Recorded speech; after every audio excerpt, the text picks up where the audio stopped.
ayca fi les téléspectateurs comme niñ leen ko waxee tout à l'heure Fatima Kidé mi ngi dalal Mame Mactar Gueye bu Jamra nekk ku nga xamante ne kenn dootu ko présenté Fatima vraiment actualité bi c'est très riche dañ leen di bàyyi rek ngeen dugg ci. voilà kenn dootu ko présenté Salma comme waxtu bi fi mu toll rek dañuy xuusandi rek ci mbir mi waaye nag bu ñu nuyoo mbokk yi Salma dañuy tënku ci mbir mi rek ndax mu am ay mbir yu fi yees jamono ji ñu génn daanaka ñett semaine ngi ñu ngi wax ci mbirum faux passeport diplomatique yi nga xam ne dañu nekk ñenn ci woykat yeeg ñenn député yeeg yu ni mel doon ci yëngu waaye beneen mbir mu yees am ci muy ki nga xam ne mooy ñi nga xam ne ñooy ay député yu ñu ci jàpp ba tey sax ci ab fàttali mën nañu ne lever guñu seen immunité parlementaire mu doon loo xam ne ñenn ci sénégalais jàpp nañ ni kumba am ndey la kumba amul ndey waaye ba tey bu ñu jëmee rek ci mbir mi dañu gis ni ci ay papier ak yenn yoo xam ne gis nañ ko ci ñoom ñi lee di député yooyu ay mariage yi nga xam ne fas nañ ko lu toll ci 31 mariage benn bi ñu ne am na ci koo xam ne mooy El Hadj Mamadou Sall marié wu na ci bu ñu sukkandikoo ci Libération ndax moo ko fësal takk kii di koo xam ne góor la muy lu doy waar muy lu doy waar mariage contre nature voilà mariage contre nature mu mel ne 13e législature bi nga xam ne ñoom la ñu fal ñun yóbbu leen ci pencum ndaw réew mi imam doy nañu waar loolu naka nga jàngatee mbir mi. waaw scandalu passeport diplomatique yi boo gisee mu bari ñu mu naqari ci askan wi Aliou Sow junj na ko léegi dans sa chronique mooy ñi ko def c'est des privilégiés parce que mënoon naa nangu benn baadoola qui a des difficultés pour joindre les deux bouts dal di tarxiis def yu mel noonu waaye koo xam ne guddeeg bëccëg état baa ngi coppati ci néew ji doole yi ay impôt sur le revenu ci suñu salaire yu bon yi di dagg entreprise yi impôt di leen fayloo TVA borom boutique yi di fay patente maire yi jaay gerte caaf ci marché yi ñu di leen dagg juuti loolu yëpp bu ñu ko dajalee mooy impôt national mooy budget national yow député ñu coppati ci 1,350,000 di la ko jox par weer jël 4x4 bés pour jox la ko askan we la ko jox de du Macky Sall du keneen suñu impôt yi ñu dajale la jël 100 litres d'essence jox la ko doyul nga ne danaa jël un des grands symboles de l'état du Sénégal parce que ni Sénégal amee raaya muy symbole am hymne national muy suñuy symbole passeport diplomatique mooy carte d'identité wu sénégalais bu franchir les frontières jëm ci yeneen dëkk yi symbole bu précieux boobu nga jàpp ko yow député bi nga xam ne tu ne manques de rien askan wi serré na la ceinture ba jox la lépp nga fab ko di ko trafiquer waaye nag gis naa bi coow li tàmbalee ba léegi dañuy occulter ni passeport diplomatique dans ce pays c'est réglementé pas démb wala bërk démb depuis jamono Senghor Senghor moo ko institué par décret numéro 78-21 du 6 janvier 1978 dëgg la bi Abdou Diouf ñëwee gën na ko dooleelaat par la loi du 27 août 1990 kon dafa réglementé te nañ ko réglementé nag ci la ñu définir les ayants droit mooy ñi ko yellool le décret est clair dafa ne ayants droit yi forcément na nekk ñoo xam ne ñu ngi nekk en exercice dans de hautes fonctions gouvernementales législatives diplomatiques et militaires jeex na ñooñu ñoo ci am droit waaye nag terewul ubbi nañ buntu dérogation pour les ex c'est-à-dire les anciens présidents de la République les anciens premiers ministres et les anciens ministres des affaires étrangères si toutefois ils en font la demande noonu la décret bi wax maanaam si kaw ñu sàkku ko parce que ñooñu bokkuñu ci kaw ñu sàkku ko après président de la République daal di sukkandiku ci pouvoir discrétionnaire am accordé leen ko léegi tëj nañ bunt bi keneen amu ci droit décret 78-21 nee na même les anciens présidents d'institution amuñu ci droit ancien président Assemblée nationale ancien président Sénat ancien président du Conseil économique et social lu dul ñu sàkku ci président de la République mu def dérogation léegi lan moo xew luy problème bi lu ñu réglementé la léegi nag dara gëlu la ñaaw ñi nga xam ne ñoo war a saytu textes yi ak loi yi nekk les premiers à les violer mu di ay député c'est ça ndax amoo looy trafiqué lu dul lu day ni passeport diplomatique amoo looy def lu dul ci biir trafic boobu pour gën a dëgëral sa njuuj njaaj nga daal di ko laytaye ak 31 faux certificats de mariage te benn ci certificat de mariage yooyu mu am lu mësul am Sénégal ñu takk ci sëy góor ak góor loolu fan la amee ci bërëb bu tedd bii nekk la deuxième institution du Sénégal muy l'Assemblée nationale moo tax nag ñun ñu defoon interpellation ci loolu sax jébbal ko procureur waaw kay ndax interpellation boobu ngeen jël pour procureur Bassirou Gueye ñu dikk ci mbir mi mu amit lenn li ngeen ci sàkk muy ñu xaajale procédure yi maanaam ñu toppee ñenn ñi seen mbirum passeport diplomatique yéen ngeen àddu jëmale ci mbirum maanaam mariage ji li ñuy wax rek certificat de mariage frauduleux yi nga xam ne moo ci am est-ce que doonul wormawu réew mi mooy bëgg a yàqu wala sax bu yàquwul ba pare waaye li tax ñu sàkku ci procureur mu teqali ñaari procédures yi te dañuy sàkku rek parce que du moom ñun waa Jamra yu ñàkk solo yi ñoo koy jàngal liggéey mais am nañu droit en tant que citoyen sàkku ndax wala dafa wax ne wax sa bëgg-bëgg aayul li tax ñu sàkku mu texali ñaari procédures yi dafa am un ancien ministre de l'intérieur bu amoon xorom ndeysaan Charles Pasqua mu ne vous savez que en politique la meilleure technique pour étouffer un scandale c'est de créer un scandale dans un scandale ba pare jël beneen troisième scandale dugal ko ci deuxième scandale bi ba mu jaxasoo ba kenn dootul mën a def xaaj ak seen et après on étouffe l'affaire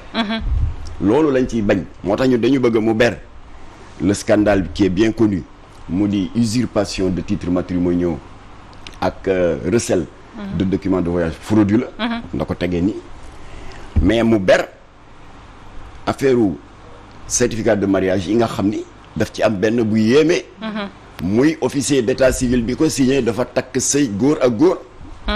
dafa safaanook article 319 du code pénal am nañu droit ñun citoyen sàkku ci procureur mu utal ko benn procédure spéciale parce que efficacité procédure spéciale bi moo di dana mën a leeral toute la chaîne de complicité parce que Assemblée nationale amul juridiquement capacité pour nas certificat de mariage ñi ko mën a def mooy les officiers d'état civil yi nekk dégg nga ci mairie ak ci hôtel de ville yi yooyu war nañ ko leeral est-ce que kon ba tey parce que bu ñuy wax ci mbirum passeport diplomatique yi rek dañuy nemmeeku ni patt gi ci autorité yi am ne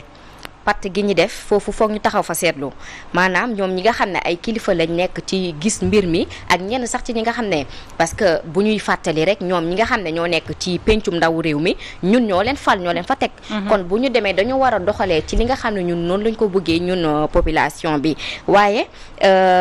chaîne de responsabilité bi yaa nga ciy ñëw léegi est-ce que jotul Assemblée nationale ak instruction judiciaire yi leeral mbir mi ba pare te it wax ak sénégalais lu ñu mën a dégg ndax foofu it am na solo parce que ñun dañ jàpp ne non seulement justice am na ci cër bu rëy rëy te gëm naa ne balaa yàgg di ngeen dégg dara ndax xam nañu taxawaay sëñ Bassirou Gueye ci mbir yi waaye itam ñun jàpp nañu ne Assemblée nationale ci boppam kenn warul dem mu des rawatina le président et le responsable moral de cette institution muy le président de l'Assemblée nationale war na wax ndax foofu mooy bërëb ba nga xam ne fa la ñuy nase ak di fa noccee loi yi nga xam ne ñooy organiser le fonctionnement des institutions war nañ cee wax ndax bërëb boobu fa la ñuy nasee loi yi nga xam ne ñooy aar suñu ay valeurs sociales et culturelles àdduna bi yëpp ak ñuy teg bët na ba tax na Aliou Sow maa ngi jokkoo bërkati démb ak notre ami Alaaji Gora Diop yàgg na ci diaspora bi et dafa am yu mu dund ci mbirum passeport yi muy benn anecdote boo xam ne dana enrichir le débat dafa am kilifa diine gu mag bu waroon dem jëli avion Charleroi pour départ fa dem Espagne Alaaji Gora Diop boobu moo ko doon yóbbu doon tale xotti na tali bi 170 kilomètres/heure malheureusement dañuy ñëw egg aéroport rek chef d'escale bi ne leen le vol est fermé waa ji nar a raté volam te xam nga ñooñu les officiers de police des frontières amul ay arrangement à la sénégalaise ils sont rigoureux waaye terewul na ils sont légalistes Alaaji Gora Diop nag xelam ne yar ci passeport diplomatique bi kilifa diine yi mu ne comme que ñi ils sont légalistes xaaral ma wax ko ne kii passeport diplomatique la bu Sénégal tubaab bi ne ko ma xool ñi jox ko mu dem directement ci deuxième page bi fi nota bene bi ne xam nga am na benn nota bene bu ñu def nii nous ministère des affaires étrangères du Sénégal requérons des officiers civils et militaires chargés du maintien de l'ordre et prions les autorités ayant des fonctions similaires dans les pays amis et alliés du Sénégal, de laisser passer le porteur de ce document de voyage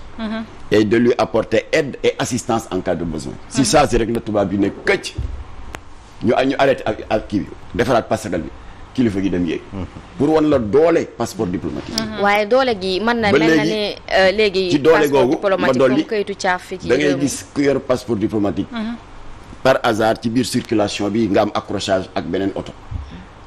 mais alkaati yi bu ñëwee pour constat yow mi am passeport diplomatique bi day scanner page bi rek libéré la daa di fa deseeg le citoyen lambda di ko laaja nu mu demee lu tax nga jàdd gauche di ko bind loolu ci doole passeport diplomatique loolu la député yi fab daaneel ko ci poto yi xajamal ko toroxal ko fi mu ne y a beaucoup d'opérateurs économiques sénégalais yu daan dem di signer des contrats à l'étranger di créer des emplois ici président de la République moo leen defal dérogation parce que procédure demande de visa yi léeg-léeg muy jël temps ba di nga rater des opportunités yoo xam ne da nga waroon dem signer ko ñooñu ils sont très gênés parce que da ngay ñëw ci benn aéroport bu ñu gisee muy passeport diplomatique Sénégal ñu di la bokk yu bët parce que certainement ils sont en train de se demander est-ce que passeport yu bokk ci yu fraude yi voilà très bien c'est vrai kon député yooyu dañu amel réew mi ak rawatina fan yii on va circuler dans les réseaux sociaux une petite vidéo de 2-3 minutes benn as ndaw ci benn xawaare la xaw ma mu fàqe fële ci langue gi ne day rendre hommage le leader politique de la localité waaw gis ngeen ko de ay gars ñëw di téye loxoom parce que xam nañ la gravité de l'acte mais comme que ignorante la mu ne bàyyi leen mooy gis ngeen de teraanga ji li ma jiyool di daal di brandir le passeport diplomatique maa ngi def demande bi altine ñu teg ci talaata àllarba alxames ma jot ko mu ngi ni passeport diplomatique kooku c'est un aveu de taille Aliou Sow après boo ma joxee sa WhatsApp ma yónnee la vidéo bi c'est un scandale ak ministre yi nga xam ne jamono ji dañoo taxawaayu seen coro yi delloo leen passeport diplomatique yi baa ngi ñëw kon loolu dafa leeral lu bari c'est-à-dire dafa demoon ba nekk morceau beignet morceau géej bu ñuy distribuer avec une grande banane rax ci dolli nag am na ay autorités yu bari nelawatuñu passeport diplomatique ñu daan jox seen gel yi naan la fekk ma Dubaï ñu ngay daw di ko récupérer mais am na ci as ndaw su kàccoor te ndaw soosu ku mat a décorer la nee na ko du ma la jox tous présenté ma ko du ma la jox daal di koy laaj 75 millions laaj ko ay millions waaye nelawatul yooyu yëpp nag moo tax ñun ñu wax procureur na ber ñaari procédures yi lii fii la buñ ko leerale fii la Sénégal di doxee am dignité ba faw wala fii la Sénégal di doxee mais est-ce que am nga si yaakaar tey ci wàllum yoon am nga ci yaakaar concrètement le procureur li tax il est obligé de le faire affaire bi dafa am des répercussions internationales mënatuñ ci dara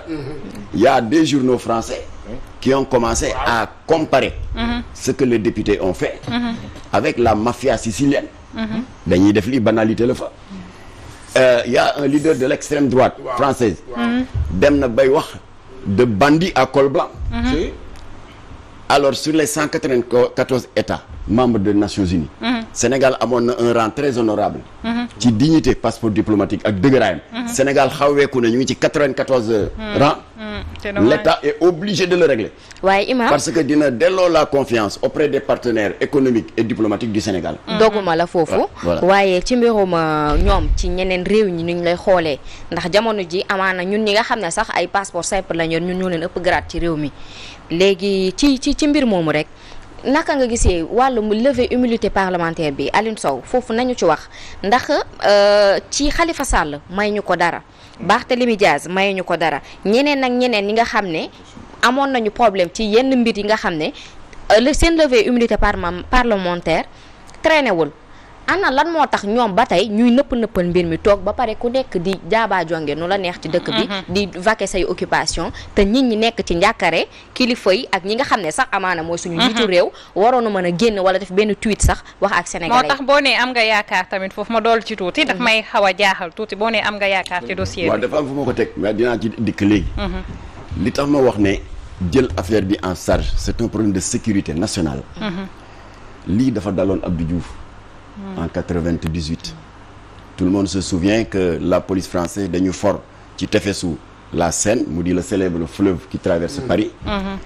une jeune chinoise de 32 ans mu dee seddu guy ba ñu ko yóbboo autopsie ko fekk nañ juróom-ñeenti jam-jamu poignard ci yaramam d'une manière boo xam ne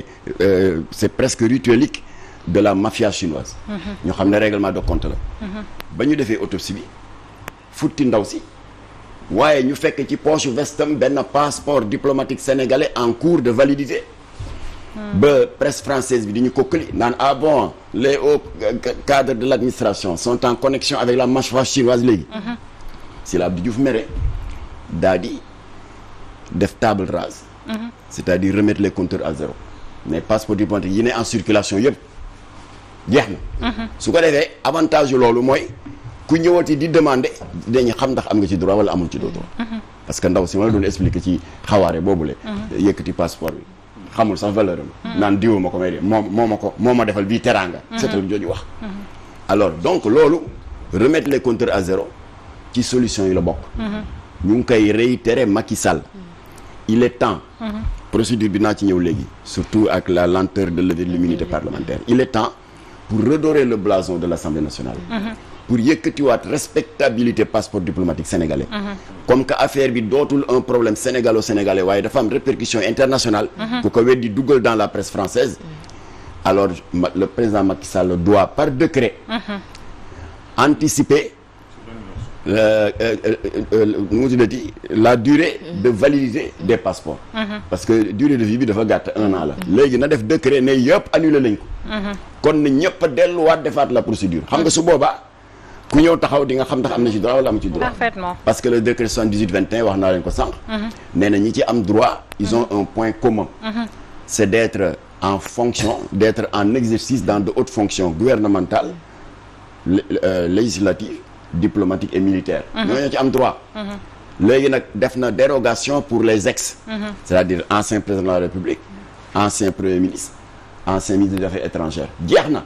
même un ancien président de l'Assemblée nationale. au terme du décret amu ci droit. un président du Sénat. nga ñëw ci procédure yi rapidement ñu daanelee foofu waxtu wi xoj nañu. waaw alors léegi nag je pense que. kenn mënul gëmloo Sénégalais yi ne. oui il y a des difficultés pour lever leur immunité kenn mu wax kenn ba mu gëm ko. gis nañ fi des cas de Khalifa Sall des cas de. Barthélémy procédure d'urgence la ñu def. waaw dañu baral dégg nga affaire yi. waaye nag ce qu'il faut comprendre aussi mooy Assemblée nationale mënul autosaisir en la matière Assemblée nationale la mu mën te ñu ngi koy dolli ci suñuy proposition mooy de son côté yoon may na ko mu mettre sur pied une commission d'enquête parlementaire waaye procureur nag juridiquement amul sañ-sañ ubbi procédure d'enquête sur qui que ce soit dès l'instant da nga am un mandat électif tant que say naataango teggiwuñu sa malaanu kiraay waaye nag ci kaw mu demandé ko waaw loolu laa leen wax ne de source sûre yàggatul kon baax na procureur bu demandé levée immunité parlementaire jeex na ñu lay jaajëfal vraiment su boobaa nag yoon mën a leeral parce que ñun surtout boobu moo ñu xaw a gën a intéressé certificat de mariage bu takk say góor ak góor nañu ko leeral ndax dafa safaanoo ak article 309 du code pénal parce que Gabon nii la ñu tàmbali woon di ko sàggane